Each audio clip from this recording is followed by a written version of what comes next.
Tu crois peut-être que la manipulation, c'est un pervers narcissique, une secte, un gourou ou même un homme politique. Eh bien non, c'est beaucoup plus banal que ça. C'est ce collègue au travail qui sait exactement comment te faire culpabiliser. C'est ton partenaire qui t'embrouille jusqu'à ce que tu doutes de ta mémoire. C'est aussi ce message publicitaire qui te fait croire qu'un produit va te rendre plus confiante, plus beau, moins ridé. La manipulation, ce n'est pas forcément du mal. C'est un outil d'influence, neutre à la base, mais certains ont décidé d'en faire une arme. Et aujourd'hui, je veux te montrer comment elle s'installe, qui sont les personnes qui manipulent et comment reconnaître les signes d'emprise.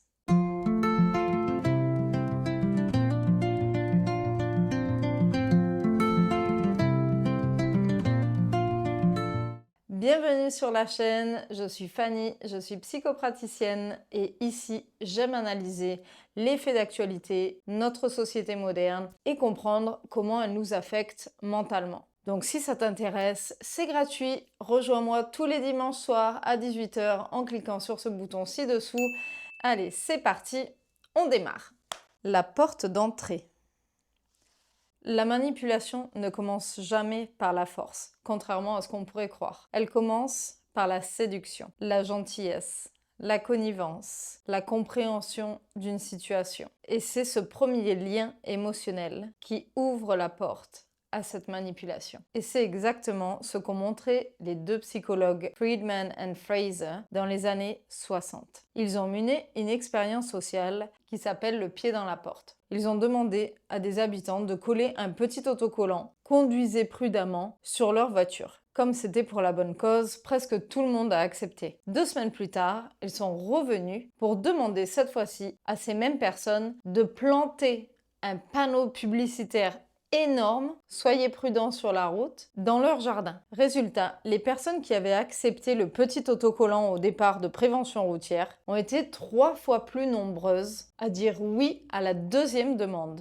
Pourquoi? Parce que notre cerveau a besoin de cohérence. Si on a dit oui une fois, c'est difficile de revenir en arrière et de changer d'avis. Il y a aussi un peu la théorie de la perception de soi. La première demande, ce petit autocollant sur la voiture, a mis en valeur la personne qui a accepté en se pensant quelqu'un d'utile, quelqu'un qui fait de la prévention routière. Et alors, quand la deuxième demande du plus gros panneau publicitaire dans le jardin est arrivée, elle a eu du mal à dire non parce qu'il fallait d'une, qu'elle soit cohérente avec son message de prévention routière et de deux, il fallait aussi qu'elle ne change pas d'image par rapport à la première fois. C'est-à-dire être cette personne utile qui accorde une grande importance à la prévention routière. Et enfin, aider quelqu'un, même pour un tout petit service, peut rendre la personne un petit peu plus positive à une requête un peu plus grande. Et c'est une technique qu'on retrouve chez beaucoup de vendeurs aussi. Et c'est exactement ce qu'il se passe dans les relations manipulatrices. Ça va commencer avec un tout petit service. Tu veux bien annuler ta sortie juste pour ce soir? Tu sais, si tu m'aimais vraiment, tu ferais ça pour moi. Voilà ce qu'on peut entendre quand le processus de manipulation se met en place. Petite concession après petite concession, on finit par perdre son axe. Le profil des manipulateurs. Tous les manipulateurs ne se ressemblent pas, mais ils ont tous un point commun, le besoin de contrôle. Et derrière le contrôle, il y a souvent la peur. Peur d'être rejeté, peur d'être vulnérable, peur de perdre la main sur une situation. Certains, oui, manipulent par stratégie, d'autres par survie psychique. On distingue plusieurs profils. Le séducteur, il flatte, il charme, il promet monts et merveilles. Il obtient donc ton adhésion par le plaisir. Le victimiste, lui, se déplace toujours à côté de celui qu'il considère faible. Il va te faire culpabiliser de ne pas l'aider. Le rationnel froid, il t'écrase par son savoir ou sa logique, jusqu'à ce que tu doutes de ton ressenti. Il y a aussi le passif agressif. Il n'impose rien, mais te punit par le silence ou le retrait. Et il y a aussi tous ceux qui ne savent pas qu'ils manipulent. Ils ont appris très tôt que pour obtenir de l'amour, il fallait s'arranger avec les émotions de l'autre. Ils peuvent être souvent issus d'un milieu familial plutôt instable, qui ont compris que par le contrôle, ils obtiennent une forme de sécurité. Mais quelle que soit la forme de la manipulation, le moteur est toujours le même. Obtenir sans assumer. Les techniques mentales. Alors là, on va voir concrètement comment ça se manifeste dans notre quotidien. Et il y a un mot qui revient très souvent dans notre vocabulaire ces jours-ci, c'est le gaslighting. Qu'est-ce que c'est que ce truc? Eh bien, c'est te faire douter de la réalité. Tu vas dire: «Ah, mais tu m'avais dit ça hier», et on va te répondre: «Tu déformes tout, tu te fais des films, c'est pas du tout ça que j'ai voulu dire», etc., etc. Et petit à petit, tu commences à te demander si c'est pas toi le problème. Des études récentes montrent d'ailleurs que le gaslighting entraîne une perte de repères et des symptômes proches du stress post-traumatique. Anxiété, désorientation, hypervigilance. C'est une arme malheureusement redoutable parce qu'elle agit sur la confiance en soi la plus profonde, celle de ton propre jugement. En deuxième position, on a le renforcement intermittent. Un jour, tu es admiré, le lendemain, tu es totalement ignoré. Tu cherches à comprendre, à avoir des explications, tu t'accroches et tu cherches à retrouver cette phase positive de la relation. C'est un peu le même mécanisme que les machines à sous dans les casinos. Tu as gagné peut-être une fois et tu vas rejouer pour avoir ce même sentiment d'euphorie quand tu avais gagné la première fois. Et bizarrement, la dopamine ne revient pas quand tu gagnes, mais quand tu espères gagner. Et c'est ce qui rend accro. C'est ce qu'a démontré B.F. Skinner dans ses travaux sur le conditionnement. La récompense aléatoire crée la dépendance la plus forte. Et dans une relation, ce schéma-là est dévastateur. Il crée une attente constante, une tension qui maintient la dépendance émotionnelle. En troisième position, on a la dissonance cognitive. Tu vois les incohérences, mais tu les justifies. Tu y trouves des excuses. Oui, il m'a crié dessus, mais il est stressé en ce moment. Oui, elle me critique, mais elle veut mon bien. Tu protèges ton image de l'autre. Parce que reconnaître la manipulation, c'est aussi reconnaître que tu t'es trompé. Et ça, l'ego déteste ça. Les signaux d'alerte.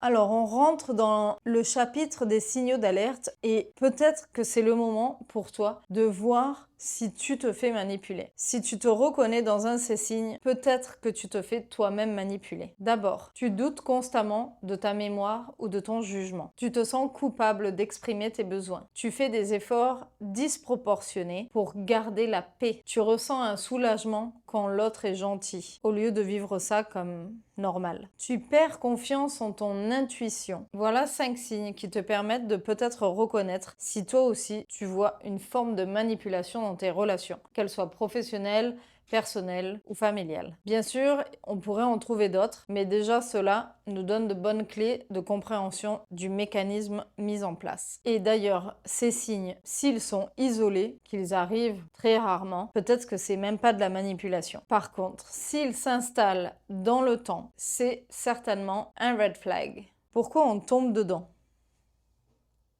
Alors, ce n'est pas qu'on est naïf, c'est simplement parce qu'on est humain. Notre cerveau est social. Il cherche la cohérence, l'appartenance, la reconnaissance. Et la manipulation joue précisément sur ces points-là. Tu veux être une bonne personne, alors tu le fais. Les manipulateurs, eux, n'ont pas besoin de te forcer à faire quelque chose. Ils te font vouloir ce qu'ils veulent. Bien sûr, tout ça joue sur nos besoins fondamentaux et donc trouver l'équilibre devient difficile. Et à un moment, il y a une personne qui se met en retrait et l'autre qui est plus dominante. Dans les relations en général, il y a toujours une forme de dominant-dominé. Mais dans un cadre sain, ce dominant-dominé change de place. Un coup, ça va être ton partenaire, un coup, ça va être toi. Quand ça devient toxique, c'est toujours la même personne qui est dominante et c'est toujours la même personne qui est dominée. Et ça, c'est aussi un signe à reconnaître. Sortir de la spirale.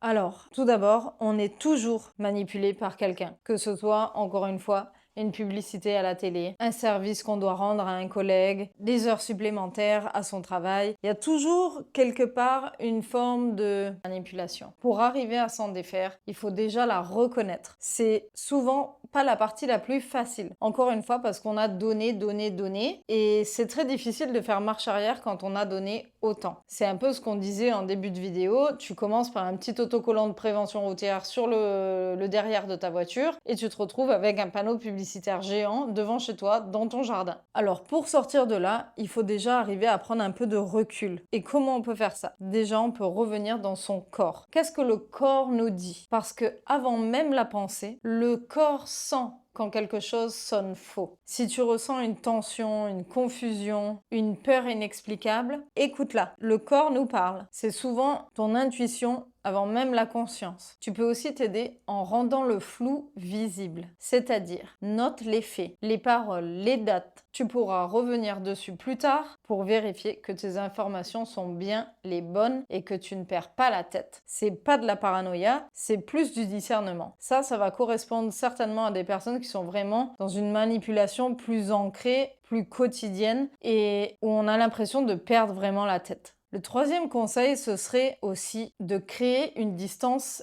émotionnelle. Pas forcément physique, mais émotionnelle. Observe sans répondre immédiatement. Ça déstabilise le manipulateur, qui lui se nourrit de réactions, pas de silence lucide. Tu peux aussi, et c'est la toute première chose à mettre en place, c'est de poser une limite claire. Une règle simple, observable, pas de négociation émotionnelle. Par exemple, je ne continue pas de conversation où l'on m'insulte. Stop. Si l'autre franchit la ligne, je ne rentre pas dans ce jeu-là. Et puis, quand on est déjà installé dans la manipulation, il faut arriver à reprendre des connexions, reconstruire son réseau, reconstruire ses relations amicales, professionnelles, familiales. Les manipulateurs isolent. Il faut arriver à se reconnecter à des voix saines, des voix neutres, des relations équilibrée, même si c'est qu'une seule. C'est très souvent par les relations qu'on retrouve un petit peu de clarté. Le regard lucide.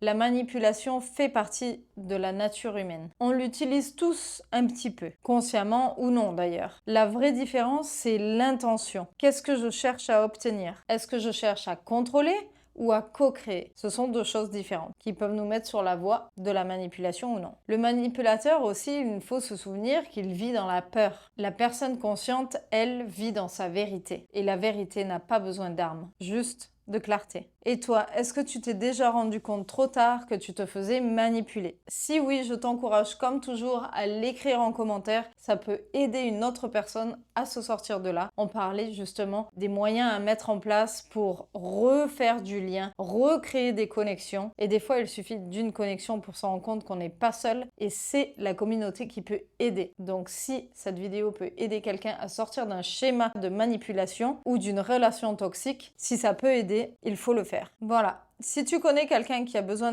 d'écouter ce message-là, envoie-lui la vidéo, partage le lien. Ça peut vraiment aider quelqu'un à reconnaître les signes de manipulation et à sortir de ces schémas toxiques. Si tu as aimé la vidéo et que tu es resté jusqu'à la fin, envoie-moi un cœur dans l'espace commentaire, ça fait toujours plaisir, ça aide une toute petite chaîne à grandir. Je te retrouve dimanche soir 18 h. En attendant, prends soin de toi, comme toujours.